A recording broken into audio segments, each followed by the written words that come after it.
I think you really have a chance to make it great. I appreciate Mr. President, you said you love New York City. I don't want to predict. I would have said that would have been one of my early ones. I did 8 peace deals of countries, including in India, Pakistan. You could even go, in fact, they're coming here in a week or two, go to the Congo and Rwanda. That was 10 million people dead, and we worked something out on that. But so many. And the one I thought would have been, for me, because I have a very good relationship with President Putin, I thought that would have been maybe quicker. But it does take 2 to tango. And now you just see all the death. And, you know, it doesn't affect us other than the fact that we don't want to see all those people that really, it's on the other side of the ocean. It's a war that should have never happened. It did happen. I blame the person also sitting right behind this desk. This is a war that should have never happened, and it wouldn't have happened if I were president. But we're trying to save a lot of lives. They're losing 25, think of that, 25,000 lives over the last short period of time. That's Ukrainian and Russian, and it's a shame. What happens if President? I want to ask the mayor-elect about a House resolution just passed overwhelmingly to condemn socialism, including with 86 Democrats, all of House Dem leadership, and the minority leader, Hakeem Jeffries, despite his endorsement of you. What's your reaction to that? I have to be honest with you, I focused very little on resolutions. Frankly, I've been focusing. Socialism. I understand. I think the focus is on the work at hand. I can tell you I am someone who is a democratic socialist. I've been very open about that. And I know there might be differences about ideology, but the place of agreement is the work that needs to be done to make New York City affordable. That's what I look forward to. And I want to clarify your answer to Stephen Nelson. He asked about your comment calling the president a fascist. And your answer was, both President Trump and I have been clear about our positions and our views. Are you affirming that you think President Trump is a fascist? I've spoken about... That's okay. You can just say yes. Okay. All right. Okay. Yeah. It's easier.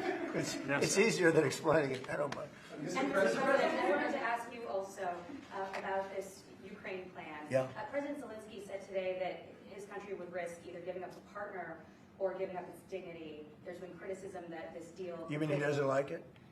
It's unclear. He was sort of Well, pretending... he'll have to like it. And if he doesn't like it, then, you know, they should just keep fighting, I guess, you know. The suggestion that you made, though, was that if he doesn't accept it, that the U.S. would pull back its support for Ukraine. Is that Well, at some accurate? point, he's going to have to accept something. You know, he hasn't accepted. You remember right in the Oval Office not so long ago, I said, you don't have the cards.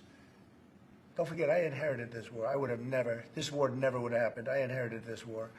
And I thought he should have made a deal a year ago, 2 years ago. The ultimate deal would have been if it never started. That would have been the good deal. That could have been done, too, if you had the right president, but you didn't have the right president. Mr. President, the cost of living is something that you and Mr. Mamdani seem to agree on. Right. Democrats have run New York City for a long time, Mr. Mamdani. Do you see Democrat policy specifically as being a problem? And I'd like that to be a question that both of you could answer in New York City. Look, I think that there are many things in our city where we have to own the responsibility of it, things that existed long before the president was the president. And those are also part of the message of our campaign, was to take on a broken politics of the past. And I ran against a number of candidates who represented different versions of that past. And what we found time and again is that working people were left behind in the politics of our city. And what we're looking to do is put those people right back at the heart of our politics so that we don't have a situation where we're in the wealthiest city in the history of the world, and yet 1 in 5 can't even afford $2.90 for a Metro card. You know, we had some interesting conversation, and some of his ideas really are the same ideas that I have. But a big thing on cost, you know, the new word is affordability. Another word is just groceries. You know, it's sort of an old-fashioned word, but it's very accurate. And they're coming down high. They were, you know, we had, both of us, we had the highest inflation in the history of our country the last 4 years under the Biden administration. And we've got inflation down now to a normal number. It's going to go even a little bit lower than that. Katie, do you have something in a bit? Mr. President, thank you so much. Mr. Mamdani often talks about New York City being covered by international law, that they will follow international law. Doesn't often talk about the U.S. Constitution. What is your response to that? Well, I don't know what you're referring to in terms of it could be covered by international law, local law. It's covered by a lot of laws, but it's covered by U.S. law. Are you referring to anything in particular? He just says that they're a city that endorses and enforces international law. Is that at odds with? No, I don't know. Would you want to respond? Yeah, I think what I've shared with the president is our desire to not only follow the laws of our own city, laws that protect New Yorkers, but also a desire for consistency in our politics across the board. And that's something that we've talked about and something that I know many New Yorkers want. We work with ICE. We work with ICE. We discussed ICE and New York City, and I spoke about how the laws that we have in New York City allow for New York City government to speak to the federal administration for about 170 serious crimes. The concerns that many New Yorkers have are around the enforcement of immigration laws on New Yorkers across the 5 boroughs, and most recently we're talking about a mother and her 2 children, how this has very little to do with what that is.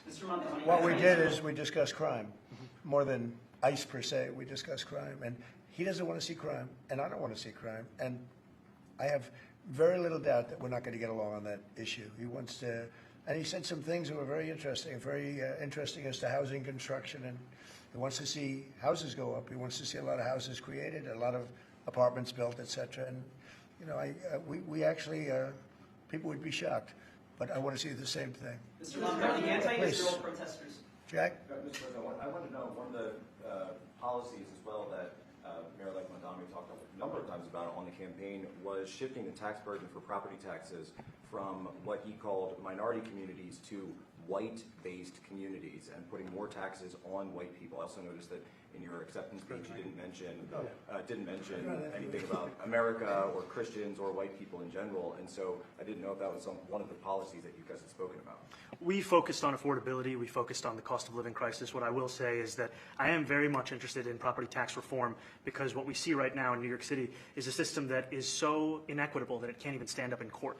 And the President and I spoke about the importance of not only building more housing, but also making sure that regulation of housing is something that is manageable to actually get through and not the cause of yet another weight that we see in our But to city. be clear, you're continuing this idea of race-based property taxes. No, to be very clear, That's what you said. no, the use of the term was a description of neighborhoods, not a description of intent. So you intend to tax the whiter neighborhoods more? No, we intend to create a fair property tax system because we want a New York City that is not only fair and equitable, but also one that every New Yorker can afford. Mr. Mamdani, anti-Israel protesters just targeted. Please, go ahead. Mr. Mamdani, anti-Israel protesters just targeted a synagogue in New York. Are you concerned about Jewish New Yorkers feeling welcome and safe in the city? And President Trump, you threatened to cut off federal funding to New York City. What policies would prompt you to do that? Would that be city-run grocery stores? Would it be something else? Well, I think if we didn't get along, whether it's cut off or just make it a little bit difficult or not give as much, we want to see, I use the term, we don't want good money going after bad. And we don't want that to happen. I don't think that's going to happen. I did say that, you know, subject to what policies are being said. We had a meeting today that actually surprised me. He wants to see no crime. He wants to see housing being built. He wants to see rents coming down, all things that I agree with. Now, we may disagree how we get there, the rent coming down. I think one of the things I really gleaned very much today, he'd like to see him come down, ideally, by building a lot of additional housing. Yeah. That's the ultimate way. He agrees with that, and so do I. But if I read the newspapers and the stories, I don't hear that. But I heard him say it today, and I think that's a very positive step. No, I don't expect. I expect to be helping him, not hurting him. A big help, because I want New York City to be great. Look, I love New York City. It's where I come from. I spent a lot of years there. Now I'm right here. We took a big setback with the mayor that we had, Dave de Blasio. I thought it was a tremendous setback for the city. I think this mayor can do some things that are going to be really great. Mr. President, Yeah, okay, how about you? Go ahead, Thank you, Mr. please. President. You're a billionaire. You have a different address nowadays than you used to, but you used to call New York City home. Would you feel comfortable living in New York City under a Mamdani administration? Yeah, I would. I really would. Especially after the meeting. Absolutely. What makes you comfortable? We agree on a lot more than I would have thought. I think I want him to do a great job, and we'll help him do a great job. You know, he may have different views, but in many ways, you know, we were discussing when Bernie Sanders was out of the race, I picked up a lot of his votes, and people had no idea because he was strong on not getting ripped off in trade and lots of the things that I've practiced and been very successful on. Tariffs, a lot of things. Bernie Sanders and I agreed on much more than people thought. And when he was put out of the race, I think quite unfairly, if you want to know the truth, many of the Bernie Sanders voters voted for me. And I felt very comfortable, frankly, in seeing that and saying that. And, you know, it just turned out to be a statistical truth.